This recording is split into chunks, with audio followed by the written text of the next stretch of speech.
ময়দানে ভোটের হাওয়া এবং সেই ময়দানে ভোটের হাওয়ার উত্তাপ মাপতে আমরা চলে এসেছি আজ চুঁচুড়া বিধানসভায়। আমাদের সাথে রয়েছে তৃণমূল কংগ্রেসের নেতৃত্বরা এবং আমাদের সাথে রয়েছেন বিজেপির নেতৃত্বরা। কিছুক্ষণের মধ্যেই আমাদের সাথে যোগ দিতে চলেছেন কংগ্রেস নেতৃত্বরা। আমরা প্রথমেই চলে যাব বিজেপি নেতৃত্বদের কাছে। কি বলবেন, একেবারে ইতিমধ্যেই 64 লাখ মানুষের নাম কিন্তু সরাসরি ভোটার তালিকা থেকে ডিলিট হয়েছে। এই মুহূর্তের একেবারে জ্বলন্ত যে সমস্যা, অ্যাডজুডিকেশনে যে মানুষের নাম রয়েছে তার মধ্যে এখনো পর্যন্ত যা খবর পাওয়া যাচ্ছে 27 লাখ মানুষের নাম তথ্যই হয়েছে। তার মধ্যে আজ সাপ্লিমেন্টারি লিস্ট বেরোতে চলেছে। 8 থেকে 10 লাখ মানুষের নাম বাদ পড়তে পারে। সেক্ষেত্রে তার ট্রাইব্যুনালে যাওয়ার সুযোগ রয়েছে বা 6 নম্বর ফর্ম ফিল আপ করে নতুন করে আবেদন করার সুযোগ রয়েছে। কিন্তু তারা কি ভোট দিতে পারবে? তারা কি তাদের নাগরিকত্ব বা ভোটাধিকার প্রয়োগ করতে পারবে? এটা সম্পূর্ণরূপে নির্বাচনী যারা নির্বাচনী আধিকারিকের বিষয়, এটা তো আমরা দলীয়ভাবে এটা আমরা বলতে পারি না। তবে হ্যাঁ, আমরা দেখেছি এসআইআর এর আগেও হয়েছে এবং বিভিন্ন রাজ্যে হচ্ছে যেখানে কোনো রকম এসআইআরকে নিয়ে মাথা ব্যথা নেই, শুধুমাত্র এই পশ্চিমবঙ্গে এসআইআর হচ্ছে এবং দেখা যাচ্ছে অবৈধ ভোটাররা বাদ পড়ছে। সেখানে মাথা ব্যথার কারণ হয়েছে এখানে শাসক দলের। তার মানে কি এই যে 64 লাখের নাম বাদ পড়েছে, কিংবা এই যে আজ 10 লাখ 8 থেকে 10 লাখ মানুষের নাম বাদ করতে পারে, তারা সবাই বাংলাদেশি না সবাই রোহিঙ্গা? আপনারা বলেছিলেন বাংলাদেশি বা রোহিঙ্গাদের নাম বাদ করবে। এখানে তো একবারও বলা হয়নি। আমরা বলেছি অবৈধ ভোটারদের নাম বাদ পড়বে, অবশ্যই রোহিঙ্গা বা বাংলাদেশি যারা অনুপ্রবেশ করে রয়েছে পশ্চিমবাংলার মাটিতে, এখানে খাচ্ছে, এখানে সমস্ত কিছু জিহাদি কার্যকলাপ করছে, তাদেরকে বাদ দেওয়া হচ্ছে। কিন্তু অ্যাডজুডিকশনে যারা আছে তাদের ক্ষেত্রে এবার তাদের যাচাই করা হবে তারা এখানকার নাগরিক ছিল কিনা বা আছে কিনা। সেটা সম্পূর্ণ নির্বাচনী প্রক্রিয়ার নির্বাচনী আধিকারিকের বিষয়। আমাদের রাজনৈতিক দল থেকে তো সেই বিষয়ে কোনো কিছু বলার নেই। একেবারেই আমরা কথা বললাম বিজেপির সাথে, তারা কিন্তু বলছে যারা অবৈধ ভোটার তাদের নামই বাদ পড়ছে এসআইআর এর মাধ্যমে। এবং এই যে আজ সাপ্লিমেন্টারি লিস্ট প্রকাশ হতে চলেছে, সেখানেও কিন্তু নাম বাদ করতে পারে সেই মানুষজনের, এমনটাই বক্তব্য বিজেপি। তৃণমূল কংগ্রেস কি বলছে, কি বলবেন? বলা হচ্ছে যে অবৈধ ভোটার, অর্থাৎ অ্যাডজুডিকেশনেও যে মানুষরা রয়েছেন তারাও কি অবৈধ ভারতের নাগরিক না? অবৈধ ভোটারদেরই নাম বাদ দেওয়া হচ্ছে বেছে বেছে। শুধুমাত্র পশ্চিমবাংলার ক্ষেত্রে নির্বাচন কমিশনার পশ্চিমবাংলার মানুষকে যেসব বৈধ ভোটার দীর্ঘদিন ধরে এখানে বসবাস করছে দেখা যাচ্ছে তাদের নাম প্রথম যখন ভোটার লিস্ট প্রকাশিত হয়, আজকে সাপ্লিমেন্টারি লিস্ট প্রকাশিত হওয়ার কথা, জানি না কখন হবে, কিভাবে হবে, কত লোকের নাম বাদ দিচ্ছে। তবে সংবাদ মাধ্যমে আমরা শুনতে পাচ্ছি 8-10 লাখ লোক নাম বাদ চলে যাবে, তাদের নাম, তারা সবাই পশ্চিমবাংলা বৈধ ভোটার। বিজেপি একটা চক্রান্ত করছে পশ্চিমবাংলা থেকে বৈধ ভোটারদের নাম বাদ দিয়ে কিভাবে সরকারকে এখানে হেনস্থা করা যায় সেই প্রক্রিয়ায় চলছে নির্বাচন কমিশন। ইসির কাজ হচ্ছে ভারতবর্ষের ভোটটাকে সঠিকভাবে করার। ইসির কাজ নয় কোন মানুষ ভারতীয় কোন মানুষ ভারতীয় নয় সেই জাজমেন্ট করার। তো একটা ভারতীয়কে প্রমাণ আমাদের ইসিআই করতে পারে না। আমরা যারা ভারতবর্ষে জন্মগ্রহণ করেছি এবং দীর্ঘদিন ধরে আমরা বসবাস করছি নিজের গণতান্ত্রিক অধিকার নিয়ে, আমরা সবাই ভারতীয়, সুতরাং ভোট দেওয়ার অধিকার সবার আছে। কিন্তু আমরা তো দেখা যাচ্ছে বিজেপি চক্রান্ত করে যেহেতু বাংলা থেকে কোনো কিছু ডাল গলাতে পারছে না, তাই গিয়ে বেছে বেছে মুসলিম ভোটটাকে বাদ দেওয়ার ব্যবস্থা করা হচ্ছে, যাতে কিন্তু বিজেপি পারেন কে ভারতীয় কে ভারতীয় নয়। একেবারেই দেখা যাচ্ছে এটা, এই অভিযোগ কিন্তু রাজ্যের মুখ্যমন্ত্রী তুলেছিলেন। বিশেষ সংখ্যক মানুষের নাম কিন্তু ভোটার তালিকা থেকে একেবারে পরিকল্পিতভাবে বাদ দেওয়া হচ্ছে, কি বলবেন? দেখুন, পরিকল্পিতভাবে বাদ দেওয়া হচ্ছে, কে কার থেকে কি কাদা ছুটছে আমরা প্রথম দিন থেকে বলে যাচ্ছি। যখন এসআইআর প্রক্রিয়া ডিক্লেয়ার্ড হলো, রাজ্যের মুখ্যমন্ত্রী দাঁড়িয়ে বললেন যে আমরা বেঁচে থাকতে পশ্চিমবঙ্গের মাটিতে এসআইআর করতে দেব না এবং কোনো রকমের ত্রুটিপূর্ণ কাজ করতে দেব না। এবার এসআইআরটা কন্ডাক্ট করলো কে? আমি যদি কালকে দেখি যে আমি রাজ্যের দায়িত্বে আছি এবং কেন্দ্র থেকে কালকে বললে এসআইআর করা হচ্ছে, আমি চেষ্টা করব সব থেকে বেশি আমার ক্যাপেবল লোকেদেরকে সেখানে ঢোকানো, যাতে পুরো প্রক্রিয়াটা আমার অফিসাররা কন্ট্রোল করবে, পুরো আমার প্রক্রিয়াটা আমার অফিসাররা করবে। মমতা বন্দ্যোপাধ্যায় প্রথমে যেটা করলো, নিজের কোনো অফিসারকে এসআইআর এর কাছে দিল না। তার মানে কি, তিনি সাহায্য করলো বিজেপিকে যে ক্রমাগত তাদের সবকটা নাম, সাধারণ মানুষের যত বৈধ ভোটার আছে তাদের নামগুলো বাদ করিয়ে দিতে, নিজের একটা বৈধ অফিসারকে না দেওয়ার পরে। তারপর আর এই সমস্ত কথা বলে কি হবে? 1 লাখের বেশি বিএলও কে নিয়োগ করেছিল, এই কাজে যুক্ত করেছিল। সেক্ষেত্রে তাহলে কি কি বলবে? হবে বিএলওদের মানে অ্যাক্টিভিটির থেকে আমি মনে করি কোয়ালিফাইড অফিসারদেরকে যদি অ্যাপয়েন্ট করতো তাতে রাজ্য অনেক কাজ করতো। মমতা বন্দ্যোপাধ্যায় পরিকল্পিতভাবে চেয়েছিল যেন পশ্চিমবঙ্গে একাধিক মানুষের নাম বাদ যায়, যাতে এই হাওয়াতে ভোটটা করিয়ে নেওয়া সম্ভব হয়। মমতা বন্দ্যোপাধ্যায় চেয়েছিলেন যাতে মানুষের নাম বাদ যায় এবং সেই হাওয়াতেই যাতে ভোটটা হয়। আমরা সরাসরি কথা বলবো, আমাদের সাথে রয়েছেন প্রাক্তন চেয়ারম্যান চুঁচুড়া পৌরসভা। কি বলবেন অমিত রায়? এই যে কথাগুলো আলোচনাগুলো হচ্ছে, এই বিজেপি বললো, কংগ্রেস বোধহয় ওরা কংগ্রেস থেকে এসছে, অপ্রাসঙ্গিক। মানুষের সাথে ওদের দেখা যায় না, কোনো সময়ই ওদের মানুষের পাশে থাকে না। আর ভোটটা তো ভোটার নিয়ে, তা ভোটার বাদ দিয়ে ভোট কী করে হবে? মমতা ব্যানার্জি প্রথম থেকে বলছেন এই যে লক্ষ লক্ষ বিএলও কাজ করলো, তারা কে শিক্ষিত অশিক্ষিত কে যাচ্ছে, তারা তো সবাই যে বিএলও হবার যে যোগ্যতা, যে স্কুলের টিচার থেকে আরম্ভ করে বিভিন্ন সরকারি অফিসে যারা কাজ করেন তারাই তো বিএলও হন। আবার আকাশ থেকে বিএলও পড়ে নাকি, বা অন্য রাজ্য থেকে নিয়ে আসা হয় নাকি? এসব অবান্তর প্রশ্ন। আসলে ওদের কোনো অস্তিত্ব নেই, দুটো পক্ষেরই কোনো অস্তিত্ব নেই। আসলে যেটা 2 বছর 2.5 বছরের কাজ, আমাদের মুখ্যমন্ত্রী এবং মামাটি মানুষের নেত্রী মমতা বন্দ্যোপাধ্যায় প্রথমেই বলেছেন যে এটা 2 মাসের কাজ নয়, 2 বছর 2.5 বছর ধরে এই এসআইআর এর কাজ করতে হয়, সেটা 2 মাসে সম্ভব নয়। একেবারেই 2 বছর 2.5 বছরের কাজ বিজেপি তাড়াহুড়ো করে তাদের এজেন্ডা ফুলফিল করার জন্য 2 থেকে 2.5 মাস কি 4 মাসের মধ্যে গোটা কাজটাকে করতে চেয়েছিল এবং তার ফলেই কিন্তু এত বিভ্রান্তি, এত মানুষের নাম বাদ যাওয়া, এমনটাই অভিযোগ উঠছে বিজেপির বিরুদ্ধে। এমনটাই কিন্তু বিহারেও একই ঘটনা ঘটেছিল যে শর্ট টাইমে কাজ করতে গিয়ে এই সমস্যাগুলো তৈরি হয়েছে। দেখুন, আমরা বারবার বলছি যে এসআইআরটা সম্পূর্ণ একটা স্বাধীন সংস্থা এবং আমাদের সংবিধান অনুযায়ী সেখানে নির্বাচনী আধিকারিকরা এটা করছে। এর সাথে বারংবার যেন শাসক দল যেন বিজেপির সাথে যুক্ত করে দিচ্ছে। কিন্তু বহু ক্ষেত্রে দেখা গেছে তো আপনাদের দলের নেতারা এসআইআর হওয়ার আগেই বলে দিচ্ছে কত মানুষের নাম বাদ। সব থেকে বড় কথা, ভারতীয় জনতা পার্টির আগে মাননীয় মমতা বন্দ্যোপাধ্যায় স্পিকারের সামনে কাগজ ছুঁড়ে মেরেছিলেন, বলেছিলেন এখানে এসআইআর দরকার, এখানে সঠিক ভোটারদের চিহ্নিতকরণ দরকার। তখন মাননীয় মমতা বন্দ্যোপাধ্যায় এসআইআর এর পক্ষে হতে পারলেন। আর এখন তিনি যেহেতু শাসক হয়েছেন, অবৈধ ভোটারদের নির্বাচিত হয়ে তিনি শাসক হয়েছেন, তার জন্যই তার আজকে এই কাঁটা হয়ে দাঁড়িয়েছে এসআইআর। আসলে তিনি চাইছে অবৈধ ভোটাররা যাতে এখানে থেকে আবার শাসনাধীন মাননীয় মমতা বন্দ্যোপাধ্যায় হয়, এইটাই তার কৌশল এবং মানুষকে বিভ্রান্ত ছড়াচ্ছে। অবৈধ ভোটারদের ওপর দাঁড়িয়ে কিন্তু মমতা বন্দ্যোপাধ্যায় সরকার ক্ষমতায় থাকতে চাইছে। আমি সরাসরি প্রশ্ন করবো, অবৈধ ভোটারদের হ্যাঁ, দেশে আমরা তো বারবার বলছি দেশের প্রধানমন্ত্রী অবৈধ ভোটার হিসেবে দেশের প্রধানমন্ত্রী হয়ে বসে আছে। এই ভোটারদের কে বলেছে, কে প্রমাণ করে? এই ভোটারদের ভোটেই তো উনি প্রধানমন্ত্রী এখানে হয়েছে। যারা বসবাস করছে, যারা এই সিনিয়র সিটিজেন আগে পদত্যাগ তাদের করুন। কি বার্থ সার্টিফিকেট আছে? জিজ্ঞাসা করুন না। আজকে যারা তাহলে এরা অবৈধ, এরা বাংলাদেশি। যারা দলনেতা বিজেপি এখানে তাই না? বিধানসভায় যারা বিরোধী দলনেতা, তাহলে তারা থেকে আরম্ভ করে তাহলে প্রধানমন্ত্রী, তারা তো মহারাষ্ট্রে ভোটের পরে এই ভোটার ঢুকলো লিস্টে কি করে? গিয়েছে। এসআইআর করার সময় ঢুকলো কি করে? 40 এই প্রধানমন্ত্রী তাহলে অবৈধ ভোটারদের ভোটে নির্বাচিত হয়েছে, এমনটা অভিযোগ করছে তৃণমূল কংগ্রেস। আমি চলে যাব। কংগ্রেস একটা অযোগ্য রাজনৈতিক দল। এসআইআর একটা ওই হাতি ঘোড়া কিছু নয়, এর আগে এসআইআর হয়েছে, তো এসআইআর একটা স্বাভাবিক প্রসেস। এটা যে কোনো রাজ্য সরকারকে প্রতিনিয়ত এটা চেষ্টা করতে হবে যে এসআইআর এর আগে হয়েছিল 2002 সালে, সেটা 4 সাল পর্যন্ত চলেছিল, তারপর ভোটার তালিকা প্রকাশ হয়েছিল। একসঙ্গে এসআইআর শুধু পশ্চিমবঙ্গে হচ্ছে না, সব জায়গাতে হচ্ছে। সেখানকার রাজ্য সরকার তারা কোঅপারেট করছে, রাজ্য সরকারি কর্মচারী যাতে সঠিকভাবে এসআইআর হয় সেটাকে দেখছে। 1 লক্ষের ওপর বিএলও কে দেওয়া হয়েছিল, এই কাজে নিয়োগ করা হয়েছিল। কোনো কর্মচারীকে এসআইআর ঠিকভাবে করতেই দেয়নি রাজ্য সরকার। ফর্ম 7 ছিঁড়ে ফেলে দেওয়া হয়েছে, আগুন জ্বালিয়ে দেওয়া হয়েছে। তাহলে এইগুলো এরা জানে যে আমাদের দুধেল গায়ে ওরাই লুঙ্গি টুপি যদি চলে যায় তাহলে মমতা শেষ।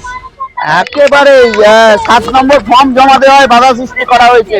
7 নম্বর ফর্ম জমা দেওয়ায় আপনারা বাধা সৃষ্টি করেছেন। মোটেই না, নয়, আমরা কোনো মোটেই নয়, বাধা আমরা সৃষ্টি বাধা করিনি। সৃষ্টি তৃণমূলের করেছি। পক্ষ থেকে কোনো বিভিন্ন বাধা সৃষ্টি মানুষ করিনি। যারা যারা বৈধ বৈধ ভোটার, ভোটার তাদের তাদের নামটাকে বাদ দেওয়া হলো তাদের কেন? নাম বাদ আমরা সে জানিয়েছি। আর আমাদের নির্বাচন কমিশনের নির্দেশ অনুযায়ী এক ব্যক্তি মাত্র বিএলএ আছে, সে মাত্র 10 জন একটা কাগজ দিতে পারে, কিন্তু 5 কাগজ তার 10 জনের নাম দেওয়া যেতে পারে, এক ব্যক্তি 10 জনের নাম দিতে পারে, কি বলবেন? কিন্তু দেখা যাচ্ছে ব্রাঞ্চ 7 নম্বর ফর্ম নিয়ে জমা করার চেষ্টা হয়েছে, কি বলবেন? বাঁচবাস জমা নেওয়া হয়েছে, যে সেটার অথেন্টিসিটি ছিল কিছু, সেই ফর্মগুলো বৈধ ফর্ম ছিল না, সেগুলো একজন ব্যক্তি 100 ফর্ম জমা দিচ্ছে। একটা ফর্ম 7 জমা দিতে গেলে তার আবার একটা হিয়ারিং হয়, যে অ্যাপ্লাই করে নাম কাটার জন্য তাকে সেই হিয়ারিং এ হাজির হতে হয়। এক একটা ব্যক্তি যদি 100-200 ফর্ম জমা দেয়, তার বৈধতা নিয়ে স্বাভাবিক বিজেপি নেতার গাড়ি থেকে বিজেপি নেতার গাড়ি থেকে বস্তা 7 নম্বর এখানকার এই যে এমএলএ দেখছেন এখন বিক্ষুব্ধ, তৃণমূলের নামে বিভিন্ন কথা বলছে, এই প্রাক্তন এমএলএ এই অফিসে ঢুকে ছেড় বলে ফর্ম ছিঁড়েছে, মার বলে বিরোধীদেরকে মার খাইয়েছে। এর পরবর্তীকালে আমরা জাতীয় কংগ্রেসের পক্ষ থেকে আমাদের বক্তব্য একটা, যে 60,000 কিন্তু একজন ব্যক্তি কি বস্তা ফর্ম জমা দিতে পারে? আরে কি বলছেন, যে একটা ব্যক্তি বস্তা ফর্ম জমা করতে পারে, যখন সেটার জন্যই তো আজকে সুপ্রিম কোর্টকে জাজমেন্ট দিয়ে জুডিশিয়াল স্টাফেদেরকে জাজেদেরকে তুলে নিয়ে গিয়ে তাতে সেগুলোকে রেকটিফিকেশনের জন্য করতে হয়। দেশের বিচার ব্যবস্থাকে ইলেকশন করে ঢুকে ওইখানে দাদাগিরি দেখাতে পারে। আর আজকের যে পরিস্থিতি দাঁড়িয়েছে, আজকে অঙ্গনবাড়ির কর্মীরা গিয়ে ইলেকশনের কাজ করেছে, আজকে অঙ্গনবাড়ির কর্মীরা গিয়ে বিএলও কাজ করেছে। অভিযোগ হচ্ছে তো আপনারা একজন ব্যক্তি 100 ফর্ম জমা মাননীয় জানতেন কি জানতেন না অঙ্গনবাড়ি কর্মী তার রাজ্য সরকারি কর্মচারীর মূল কর্মচারী নন, যারা মাইনের জন্য হাহাকার করে রাস্তায় বসে থাকেন, তাদেরকে আমি কথা বলবো। আপনাদের বিরুদ্ধে অভিযোগ, আপনাদের এমএলএ, আপনাদের বিধায়ক, প্রাক্তন বিধায়ক জোর করে 7 নম্বর ফর্ম জমা দিতে বাধা দিয়েছেন এবং ফর্ম ছিঁড়ে ফেলেছেন, কি বলবেন? গুরুত্বপূর্ণ জিনিস এসআইআরটা ছিল, সেখানে যদি কংগ্রেস, সিপিএম এবং বিজেপি চুরি করার চেষ্টা করে, মানুষকে বিপদগামী করার চেষ্টা করে, সেখানে কি যারা মানুষের সেবা করে প্রকৃত সেই দলের প্রতিনিধি হিসেবে তিনি যা করেছেন ঠিকই করেছেন, এমনটাই বলছেন তৃণমূল কংগ্রেস। আমি কথা বলবো, বলছে যা করেছে ঠিক করেছে। স্যারকে কাটাতে কেন সরতে হলো পৌরপ্রধান পদ থেকে? আজকে এরা স্বাভাবিকভাবে আজকে বালি চুরি করেছে ঠিক করেছে, কয়লা চুরি করেছে ঠিক করেছে, চাকরি চুরি করেছে ঠিক করেছে, অর্থাৎ একাধিক এখানে অনুন্নয়ন না দুর্নীতি করেছে। এটা তৃণমূল এবং তার নেতৃবৃন্দই ঠিক করেছে। যেখানে আমরা দাঁড়িয়ে আছি এই জায়গাটা দুর্নীতির অভিযোগ তৃণমূলের বিরুদ্ধে, বড়সড় অভিযোগ তৃণমূলের বিরুদ্ধে, দুর্নীতি করেছেন এবং তাকে জাস্টিফাই করছেন। আপনারা কি বলবেন? দুর্নীতি কেউ করেনি, বিজেপির বড় নেতারা যারা দুর্নীতিতে প্রচুর যাবে, যেমন লোড শেডিং চোর শুভেন্দু হয়ে আছে, যে চুরি এবং দুর্নীতির সঙ্গে যুক্ত আছে। এবং দুর্নীতি আমাদের পাকিস্তানের যে ইলেকট্রাল রোল গেছে, সেই দুর্নীতির প্রমাণ সেইগুলো। তৃণমূল কখনো দুর্নীতি করে না, তৃণমূল মানুষের পাশে আছে, মানুষের সাথে আছে। তৃণমূল দুর্নীতি করে না এমনটা বলছে। শুনুন, তৃণমূল দুর্নীতি করে না, তৃণমূলের মধ্যে গোষ্ঠী কন্দল নেই। এটা অনেকটা এইরকম যে পার্থ চট্টোপাধ্যায় সতের মতন উনি একটা কথা বলে দিল যে তৃণমূল দুর্নীতি করে না। পার্থ চট্টোপাধ্যায়ের বান্ধবী আদালতে এখনো দুর্নীতি প্রমাণ হয়, কিসের প্রমাণ হয়নি? মমতা বন্দ্যোপাধ্যায় যদি দুর্নীতি প্রমাণ না হয় পার্থ চট্টোপাধ্যায়কে সরিয়ে দিল কেন? যদি দুর্নীতি প্রমাণ না হয় অভিযোগ ওঠা বা সরিয়ে দেওয়া মানে কি? দল অ্যাডমিট করে নিয়েছে যে পার্থ চট্টোপাধ্যায় দুর্নীতিবাদ, এটা তো দল অ্যাডমিট করছে। পার্থ চট্টোপাধ্যায়ের ঘটনায় বলছে পার্থ চট্টোপাধ্যায় দুর্নীতির সঙ্গে যুক্ত, তাই দল সরিয়েছে। আমরা ভারতীয় সংবিধানের উপর আমরা বিশ্বাস রাখি, আস্থা রাখি। তাকে এখনো কিন্তু ভারতে আইন তাকে দোষী প্রমাণিত করেনি, আমরা কোনো প্রমাণ করতে পারি না তা সে নির্দোষ। গোটা বিষয়টা সাবজুডিস, পার্থ চট্টোপাধ্যায় প্রমাণ হয়নি। বহুত দিন ধরে আমরা লড়াই করেছিলাম। উনি বললেন মমতা ব্যানার্জির কাছে ডাইরেক্টলি খেলেছিলেন, কাটমানিটা একা খাসতে উচিত, ভাগ করে গা, তার জন্য হয়তো ওদের দলের মধ্যেই হয়তো ভাগের প্রবলেমটা হয়েছিল, তাই ওকে আজকে দীর্ঘ 15 বছর বাদে সরতে হলো। একটা বড় আর এটাও দেখা যাচ্ছে আপনাদের দলের যাদের প্রার্থী ঘোষণা হচ্ছে সেক্ষেত্রে প্রার্থীদের বিরুদ্ধে আপনাদের দলের লোকেরা অপেক্ষা আরেক করুন না, আমরা পক্ষটাকে প্রার্থী করি, ওদের মতন না। ওনাদের মতন ওই তৃণমূলের ব্যাপারটা কি বলুন তো, 5 বছর খাবার জন্য না ইলেকশনের সময় এক হয়ে যায়। ভাই 5 বছর চুরিটা করতে পারবো, ঝাড়তে পারবো, না হলে ভাই চলে গেলে হাত থেকে বেরিয়ে যাবে। এবারে আমি কথা বলবো দুর্নীতি বড় ইস্যু। সেক্ষেত্রে বলা হচ্ছে যে স্টেডিয়াম বা অন্য যে কাজগুলো হয়েছে চুচুড়ায়, সেক্ষেত্রে আপনারা দুর্নীতি করেছেন বা আপনারা দুর্নীতির সাথে যুক্ত, বড় ইস্যু আপনাদের। দুর্নীতি যতক্ষণ না কোর্টে প্রমাণ হচ্ছে সে দুর্নীতি পরায়ণ, তাকে অভিযুক্ত বলা হয় আইনের ভাষায়। সে অভিযুক্ত থাকতে পারে এবং অভিযুক্তদের প্রার্থী করা হয়নি দলের পক্ষ থেকে, অভিযুক্ত হওয়া সত্ত্বেও তাকে প্রার্থী করা হয়নি, কিন্তু তাকে দুর্নীতি প্রমাণ হয়েছে যতক্ষণ না হচ্ছে। এবং স্টেডিয়ামটা ওদের কথা বলার কোনো অধিকার নেই, স্টেডিয়াম তো আমরা করেছি। অন্যদিকে দাঁড়িয়ে বিজেপির প্রার্থী অসন্তোষ বিভিন্ন জায়গায় দেখা যাচ্ছে। না, লকেট চট্টোপাধ্যায় কোথাকার ছিলেন? লোকাল ছিলেন, উনি বহিরাগত বলছেন। হ্যাঁ, এবার হচ্ছে আপনি যদি লাস্ট পৌর নির্বাচনটা দেখেন যে দুর্নীতি কারা করেছে, কি বৃত্তান্ত, 30টা ওয়ার্ডের 30টা জায়গাতেই হেরে মরেছে। না, প্রার্থী করা নিয়েও তো অসন্তোষ দেখা না না, আমাদের মধ্যে না, তৃণমূলের নয়, বিজেপির প্রার্থী করা নিয়ে বিভিন্ন জায়গায় গন্ডগোল দেখা যাচ্ছে। ব্যাপারটা এটাই আছে, জমি থাকে, জমিদার পাল্টাতে পারে। বিজেপি প্রার্থী করা নিয়ে সমস্যা তৈরি হচ্ছে। না না, কোনো সমস্যাটা তো ওদের আজীবন থাকবে। বিজেপিরই সমস্যা হচ্ছে, কারণ ওরা প্রার্থী দিতে পারছে না।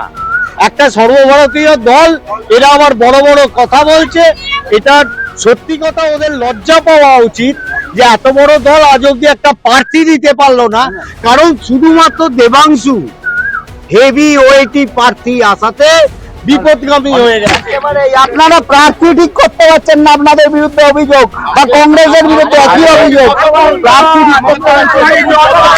আমাদের সর্বভারতীয় দল একটাই, আমরা 2 নম্বরই যাকে পাবে তাকে বলছি। বিভিন্ন জায়গায় দেখা যাচ্ছে প্রার্থী হওয়ার পর প্রার্থী অসন্তোষ, গন্ডগোল হচ্ছে, পার্টি অফিস ভাঙচুর করছে, আপনাদের দলের লোকেরা চাপ টানিয়ে দেখা গেল। বিজেপি একটা পৃথিবীর সর্ববৃহৎ রাজনৈতিক দল, এখানে অনেক কর্মী আমরা একসঙ্গে মিলে এই পরিবারটা গঠিত। তো ছোটখাটো বাসনে একটু ঠোকাঠুকি হয়, ওটা আবার ঠিক হয়ে যায়, ওটা নিয়ে বাকি বিরোধীদের চিন্তা করার কোনো জায়গা নেই। আমরা প্রত্যেকটা কেন্দ্রে বিজেপি পদ্মফুল চিহ্নকে প্রার্থী রেখেই আমরা ভোট লড়বো আর সেটা জিতবো, ঠিক আছে। আমাদের রাজনৈতিক রাতে কি এখন ওই গোষ্ঠীদ্বন্দ্বের জন্য কোনো গোষ্ঠীদ্বন্দ্ব নয়, আমাদের নিজেদের একটা ক্রাইটেরিয়া আছে, সেটা আমরা দলীয় স্তরে ঠিক করবো, তারপর ডিক্লেয়ার করবো। দল যে সিদ্ধান্ত নেবে সেটাই চূড়ান্ত। কোনো গোষ্ঠীদ্বন্দ্ব নেই, বিজেপি সর্ববৃহৎ রাজনীতি দল, তাই তাদের একটু ঝামেলা হতেই পারে। নিজেদের মধ্যে গোষ্ঠীদ্বন্দ্ব প্রকাশ করছে, কোথাও সুমনা সরকারকে নিয়ে হচ্ছে, কোথাও নিউ টাউনেও হচ্ছে। ওদের সর্বত্র হচ্ছে, বাংলায় ঠাঁই নেই, কি করবে, মরিয়া হয়ে পড়ছে, এরকম ভাবে নিজেদের মধ্যে মারামারি করে চেয়ার ভেঙে। আপনাদের দল তো একেবারে শুধু পতাকাটা রয়ে গেছে, প্রার্থী আছে এখনো পর্যন্ত। আমরা 49 বছর কংগ্রেস পশ্চিমবঙ্গের শাসন ক্ষমতায় নেই, একটা জেলা পরিষদ নেই, একটা পঞ্চায়েত নেই, একটা ইয়ে নেই, কিছুই নেই। আমরা শূন্য। কিন্তু এখনো ভারতবর্ষের সেকেন্ড লার্জেস্ট পার্টি কংগ্রেস। অতএব আমরা এখনো যারা কংগ্রেস করি, মেরুদণ্ডটা সোজা রেখেছি, তাই কংগ্রেস করি। আমি কথা বলবো প্রাক্তন চেয়ারম্যান অমিত রায়ের সাথে। কংগ্রেস যারা করে তাদের মেরুদণ্ডটা সোজা আছে, সর্ববৃহৎ দ্বিতীয় লার্জেস্ট পার্টি ভারতবর্ষে, কি বলবেন? সেই কারণে কি প্রার্থী দিতে পারছেন ওনারা? কংগ্রেস স্বাধীনতা সংগ্রামে ছিলেন, কংগ্রেস আমরাও করেছি, আমরা সবাই করেছি, কিন্তু কংগ্রেসটাকে এদের মতো লোকেরা তুলে দিয়েছে। কংগ্রেসের আপনারা জানেন যে সেই বপস কেলেঙ্কারি থেকে পরপর, সেগুলো প্রমাণ হয়নি, পরপর কেলেঙ্কারি হতে হতে কংগ্রেস আজকে এই জায়গায় পৌঁছে। এবং গণতন্ত্রের সবচেয়ে যেটা মূল বিষয় ভোট, এবং মানুষের ভোটে যারা নির্বাচিত হয় তারাই হচ্ছে গণতন্ত্রের শেষ কথা। অতএব মানুষ ভোট দিয়ে যাদের নির্বাচিত করেছে, সেখানে এ আছে ও নেই এইসব বলার কোনো জায়গা নেই। যাকে ভোট দেবে সে থাকবে। যেমন বলছে বহিরাগত প্রার্থী, রকেট চট্টোপাধ্যায় পার্লামেন্টেও দাঁড়াচ্ছেন, বিধানসভাতেও দাঁড়াচ্ছেন। জেলায় একটা বড় সমস্যা হচ্ছে, জেলায় বৃহৎ বেশ কিছু শিল্প এই সময়কালের মধ্যে বন্ধ হয়েছে, ডালনা বন্ধ হয়েছে, হিনমোটর শিল্প বাম আমলে বন্ধ হয়েছে। আমি শিল্প ক্ষেত্রে কাজ করতাম, আমরা আন্দোলন করছি হিনমোটর থেকে ডানলপ, ডানলপ থেকে স্ট্যান্ডার্ড, স্ট্যান্ডার্ড থেকে ফার্মাসিউটিক্যাল, যত শিল্প সব বাম আমলে বন্ধ হয়েছে। শিল্প শিল্প শিল্প শিল্প বাম আমলে বন্ধ হয়েছে। আপনারা কি ক্ষমতায় এলে শিল্প উন্নয়নে জোর দেওয়া হবে? আশা করা হয়েছিল যে সিঙ্গুরের জমিতে দাঁড়িয়ে প্রধানমন্ত্রী কোনো শিল্পের বার্তা দেবেন, কিন্তু দেননি। প্রধানমন্ত্রী জমি পাননি। আজকে আমাদের যে মেট্রো, চিংড়িহাটার যে মেট্রো, মাননীয় জমি দিচ্ছে এটা তো না। শিল্প নয়। 1 মিনিট, শিল্প নয়, তার মাধ্যমে অনেক কিছু হতে পারে। শিল্পর ইনফ্রাস্ট্রাকচার নেই পশ্চিমবাংলায়। প্রথম কাজ হচ্ছে উত্তরপাড়া টু ডানকুনি, যেভাবে রিয়েল এস্টেটে জমিগুলো কনভার্ট হয়ে যাচ্ছে, সেইগুলোকে বিজেপি প্রথম আটকাবে। তারপরে শিল্প হয় কিনা সেটা কারখানা হবে। কারখানা অবশ্যই হবে, আমার কথাটাই সেটা। যে ভাটাংশুকে নিয়ে এত কথা আসছে, আমরা শিল্প করতে পারবো কিনা আমাদের উপর বিশ্বাস রাখতে হবে। ভারতীয় আপামর যে জনগণ বিশ্বাস রেখেছেন, পশ্চিমবাংলার জনগণ বিশ্বাস রাখবেন, এটা আশা করছি। শিল্প আমরাই করব, আমরাই দেবো। আমরা পৌরসভার মাইনে আমরা বাড়াবো, পৌরসভার মাইনে আমরাই বাড়াবো, আইসিটিসির মাইনে আমরা বাড়াবো। অঙ্গনবাড়ি কর্মী আছে, তাদের যে দুর্দশা সেটা আমরা করবো, এবং বিয়েটাও আমরা দেবো। কেন তারা কিছু করতে পারবে না? আপনাকে আমি করবে বলছে। আপনি তিনটে বিষয় শিল্প ভালো করে বিজেপি বুঝে করবে নিন। বলছে। তিনটে ভালো করে জিনিস বুঝে নিন। হুগলি জেলা জুড়ে তৃণমূল প্রার্থী ডিক্লেয়ার করার পর 7খানা সিটে বহিরাগত প্রার্থী। তার মানে চুচুড়া জুড়ে আপনার মাইকের সামনে যারা বড় বড় কথা বলছে, তার মানে অমিত রায় অথবা এখানে যারা মাটি থেকে রাজনীতি করে তৃণমূলটা করেছে, তারা প্রত্যেকে অযোগ্য ছিল। এটা তার মানে মমতা বন্দ্যোপাধ্যায় বোঝাতে চাইছে। দ্বিতীয় প্রশ্ন আপনি যেটা করলেন যে বিজেপির এখানে ক্যান্ডিডেট এখনো ডিক্লেয়ার হয়নি, কারণটা হচ্ছে ইতিহাস থেকে আমার সাক্ষী আছে। কোন দিন দেখলেন এই যে টিকিট পাইনি অসিত মজুমদার, বিজেপির ক্যান্ডিডেট হয়ে চুচুড়ায় দাঁড়িয়ে যাবে, অপেক্ষায় আছি আমরা। আর শিল্প হয়নি, শিল্পের মেরুদণ্ড ভেঙে গেছে তৃণমূল কংগ্রেস।